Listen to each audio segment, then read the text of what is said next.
beserta Nolan. Jagalah laut, beserta dan dunia, agar semua makhluk di bumi bahagia.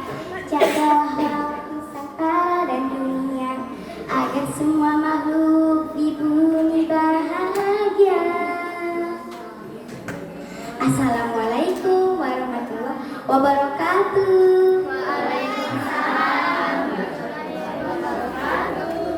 Selamat pagi, selamat siang, Ibu Bapak Dewan Juri, Ibu Bapak Guru Pembimbing, dan teman-teman baruku yang hebat semua. Semoga pagi ini kita semangat semua ya. Agar kalian lebih sayang padaku, perkenalkan terlebih dahulu, nama aku Siva Safira Akmarini.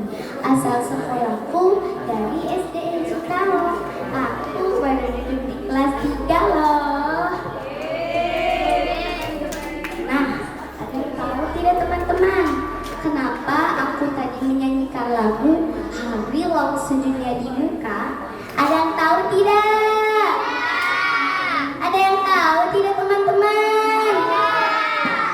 Aku menyanyikan lagu Hari Laut Sedunia di Muka supaya mengajak semuanya untuk masuk ke dalam cerita yang akan aku bacakan hari ini. Cerita hari ini ditulis oleh pembimbingku. Berjudul Tika si penjaga kecil di lautanku. Aku mulai ya dongengnya. Dengarkan dengan baik ya teman-teman. Di kedalaman laut biru yang tenang, hiduplah seekor udang kecil bernama Dika.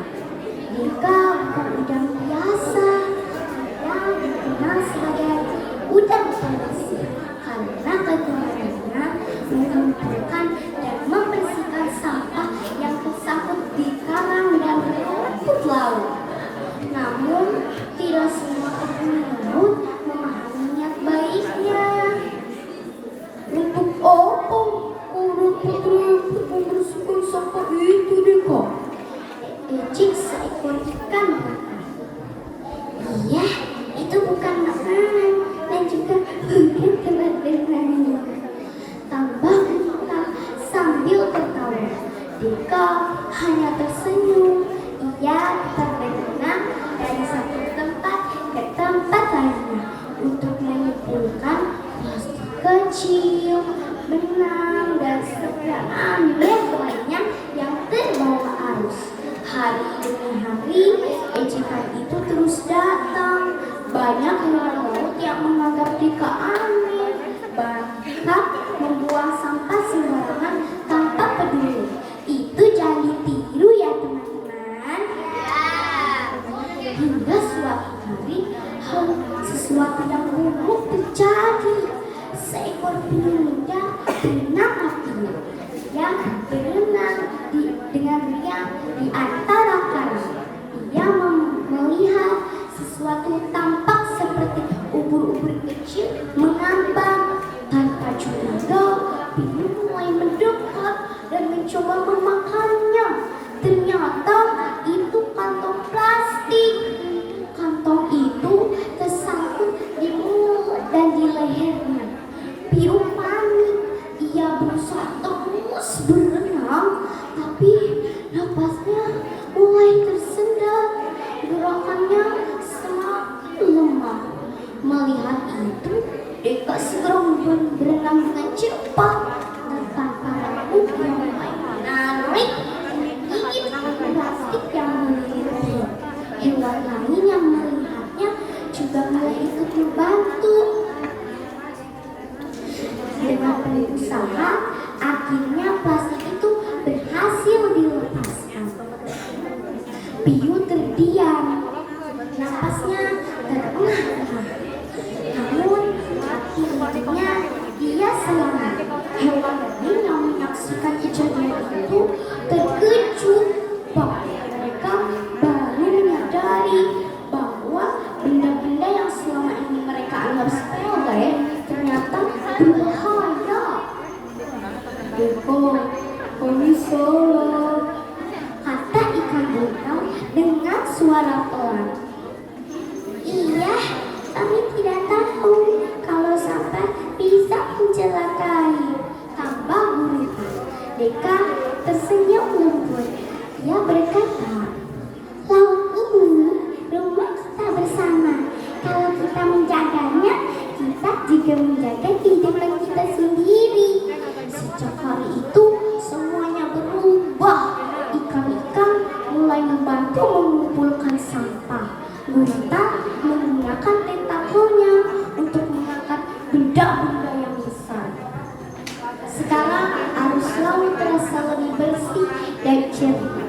Laut kembali menjadi tempat yang indah, penuh kehidupan dan aman untuk semua makhluk. Dan Deka, ia tidak lagi dianggap aneh. Ia kini dikenal sebagai penjaga kecil di Laut Biru. Ia mengajarkan bahwa menjaga alam sekitar berarti menjaga kehidupan. Nah, teman-teman, siapa di antara teman-teman yang ingin menjadi seperti Deka? Ada yang mau tidak? Ada yang mau tidak, teman-teman? Menjaga alam sama hebatnya dengan menyelamatkan. Aku yakin teman-teman selalu menjaga alam sekitar dengan baik, sehingga kalian sama saja dengan menyelamatkan alam dari kerusakan.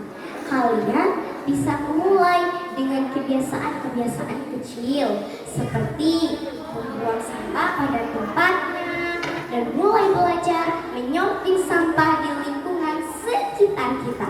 Apalagi kita yang tinggal di daerah pantai. Jangan sampai membuang sampah sembarangan hingga mencemari biota laut. Jangan sampai otak kita sebagai manusia kalah sama otak udang ya teman-teman. Dan jangan lupa lestarikanlah kehidupan biota laut di seluruh Nusantara. Kita buat Nusantara kita ini menjadi kepulauan yang luar biasa di mata dunia. Demikianlah kesediaan cerita. Terima kasih sudah menjadi pendengar yang baik untuk saya bercerita hari ini. Semoga kita bisa memetik hikmahnya ya dari cerita hari ini. Sampai jumpa di lain waktu teman-teman. Wassalamualaikum warahmatullahi wabarakatuh. Sampai jumpa lagi. Sampai jumpa lagi. Wassalamualaikum warahmatullahi wabarakatuh. Terima kasih.